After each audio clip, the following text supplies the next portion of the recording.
Untuk pertama terkait syarat dari teroris, mungkin dari ekonomi yang memadai. Terus yang kedua mungkin orangnya harus SDM-nya lebih dari orang-orang biasa. Saya anggap seperti itu. Kalau orang yang agamanya hanya secuil-secuil, saya nggak akan nyambung dengan apa yang disampaikan oleh si perekrut seperti itu. Terus apakah setiap masuk jadi anggota teroris apa diiming-iming sesuatu seperti saat itu juga mendengar kalau sama masuk sama akan dapat uang 1 miliar, sama nggak usah kerja, nanti dapat tugas dan pokoknya hidupnya enak begitu, dijamin oleh masukan gitu. Dan yang selanjutnya lagi, bagaimana caranya Mas Mulik bisa sampai ke Suriah tanpa ketahuan dari pihak pemerintah Indonesia waktu sampai ke sana seperti itu. Analisis karena perekrutannya paling sembrono. Non sewu saya sampaikan fakta di lapangan. Saya kumpul di Makobrimob sama tahanan ISIS itu, kalau ngajinya ya jadi orang, saya ilmu tajwid isolah gitu ya, bukan mahir seperti Ustaz gitu kan, tapi isolah karena saya ngaji gitu. Terus kalau saya sempat ngaji juga jurumiyah dulu di kampung, jadi kalau mubtada khobar ya tahu lah. Boro-boro generasi ISIS ini tajwid sama belajar bahasa Arab. Kalau taklim aja pusing katanya. Intinya dia amaliyah pokok disuruh melakukan aksi itu baru bisa. Jadi kelompok neo khawarij zaman sekarang itu ada yang sangat fakih agamanya dan ada yang sangat brutal dan sangat tidak paham agama, cuma ikut-ikutan. Dan yang paling parah itu orang yang melakukan amalia itu yang istilahnya apa ya, di karbitan lah boleh kita sebut. Biasanya kalau di dalam itu ada teroris KW, biasanya orang-orang yang radikal di dalam penjara itu mencari simpatisan, keluar dia napi umum gitu, keluar jadi teroris. Apa katanya ajaran kaum radikal ini? Wis, dosamu itu tidak bisa ditebus kecuali dengan amalia. Nah, bagi mereka yang agamanya nggak kuat, minim dan ngajinya hanya orang-orang itu, ya mereka keluar jadi jihadis karbitan itu. Nah itu. Jadi nun sewu saya sampaikan, saya di Makobrimob ada rusuh Makobrimob yang tadi saya sebutkan itu, korbannya dulu ada 5 penyidik dari Dinsus. Ini sudah ditahan Pak, berontak ceritanya, jebol, bukan bayangkan kayak Arema bukan. Bayangin di Makobrimob itu ditahan, bisa jebol Pak. Dan Dinsus penyidik ini digebukin. Non sewu, kalau saya berdiri itu misalkan jarinya itu dicabik-cabik hidup-hidup orang sampai mati, dan matinya itu digorok sama serpihan kaca. Itu di Indonesia di Makobrimob. Jadi dulu Pak, saya cuma aktivis mahasiswa. Pikir gitu loh. Gini Mas Harul. Mas Harul kan mohon maaf nih lulusan dari S1 Hukum di Universitas Merdeka ya.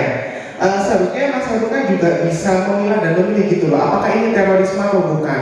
Padahal kan di Undang-Undang Nomor 5 Tahun 2018, revisi dari Undang-Undang Nomor 15 Tahun 2005 itu disebutkan bahwa kriminalisasi baru terhadap berbagai modus baru tindakan pidana terorisme seperti jenis bahan peledakan, pelatihan militer itu juga termasuk dari sebuah terorisme Mas.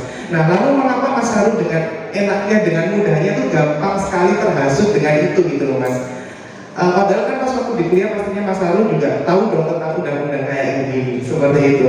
Lalu Mas Harul setelah Mas Syahrul pulang dari Syria atau Irak, apakah bisa dikatakan Mas Syahrul itu memiliki tingkat chauvinisme yang tinggi, Mas? Kan Mas Syahrul kan juga bisa sudah dilatih setiap hari di sana, sudah digembleng, ya kan? Sudah belajar senjata ini dan itu. Apakah ketika Mas Syahrul sudah pulang ke NKRI ini bisa dikatakan memiliki tingkat chauvinisme tinggi atau bagaimana? Melihat dari pengalaman buruk seperti itu. Apa cara seorang suami menafkahi keluarganya, ya apa sholatnya gitu, ya apa artinya. Makanya kalau ada hubul waton minal iman itu ya baru saya kerasanya seperti sekarang ini. Karena kalau negara aman, agama itu bisa sempurna. Kita bisa sholat, bisa macam-macam lah.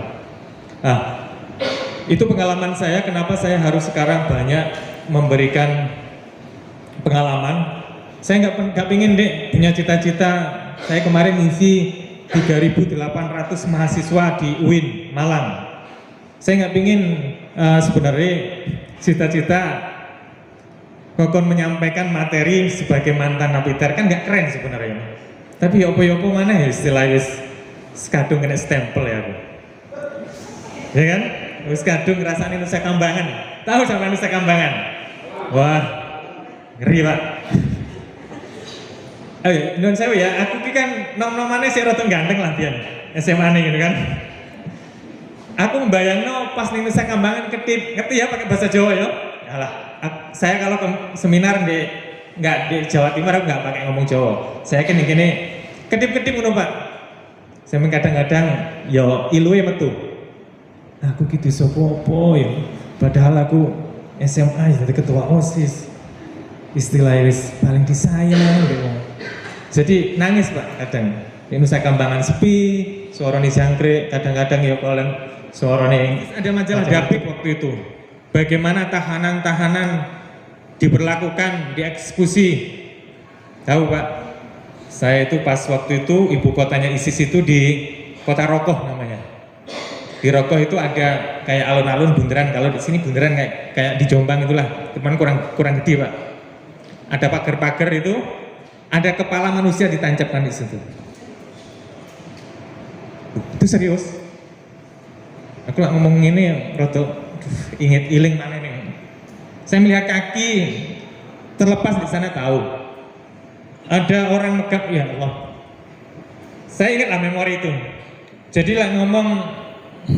Makanya Rasulullah tuh ada, kalau nggak salah ada hadis ya, jangan kalian mencari musuh lah istilahnya, karena dampaknya luar biasa. Kalau Suriah itu kalau dibenahi sekarang kira-kira membutuhkan waktu 40 sampai 50 tahun untuk mengembalikan Suriah pas waktu saya datang ke sana. Kemudian kembali ke pangkuan Ibu Pertiwi dengan doa dan juga tentunya orang tua khususnya ibu. Ini menjadi pelajaran bersama bahwa jihad di tanah Suriah setelah beliau kembali ke Indonesia, harapan saya nanti Mas Syahrul Munif ini jihad di tanah Indonesia untuk menyebarkan nilai-nilai kebangsaan. Tepuk tangan untuk Mas Syahrul. Ini sangat primer dan juga bisa jadi data sumber tergantung dari sumbernya. Ini terima kasih. Kemudian yang ketiga adalah terima kasih kepada saudara kami Mas Syahrul Munif sebagai subjek pelaku. Kemarin kami sudah bertemu beliau di Pondok Pesantren dan kedua di Babolong. Masyarakat yang cerdas tentunya harus membuat budaya membaca, literasi, menulis juga harus dikembangkan. Itu terkait dengan Pemda yang memfasilitasi dan bisa untuk buku-buku yang lain dibuat putih dan buku sehingga membuat percaya diri dari penulis-penulis Jombang yang bisa untuk nasional.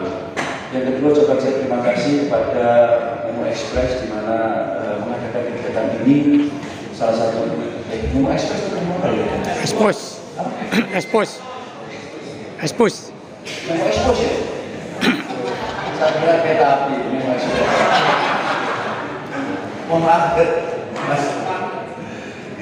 Jombang kalau nggak lucu nggak Jombang. Kakaknya muncul. Memo Expos sih. Terima klarifikasi karena tentunya ini salah satu bentuk pengabdian jurnalistik untuk ya membedah buku-buku yang mungkin bisa berguna bagi kebangsaan tadi yang disampaikan oleh para moderator. Karena kalau yang bilang itu pihak keamanan, kepolisian, tentara, orang itu mungkin tingkat trustnya, kepercayaannya, oh iya memang dia keamanan. Tapi karena yang menyampaikan itu pelaku atau subjek dari peristiwa yang dialami ini yang nanti akan kita dengarkan bersama, tentunya membuat masyarakat akan lebih mudah untuk menerima terkait dengan perbedaan pandangan dan ideologi. Dan terakhir kami dengan para baik TNI Polri selalu menggunakan NKRI yang mati. Yang dihadapi sekarang adalah bukan hanya luar negeri, ancaman luar negeri, ancaman dalam negeri yang disampaikan beberapa pakar pertahanan keamanan sekarang adalah menggunakan metodologi proxy war. Proxy war adalah suatu kegiatan untuk menguasai daerah atau bangsa lain menggunakan, kalau bisa menggunakan pihak ketiga, salah satunya adalah anak bangsa sendiri untuk mengeruk kekayaan untuk dimanfaatkan sebesar-besarnya oleh bangsa lain. Nah, tentunya ini yang menjadi harapan saya.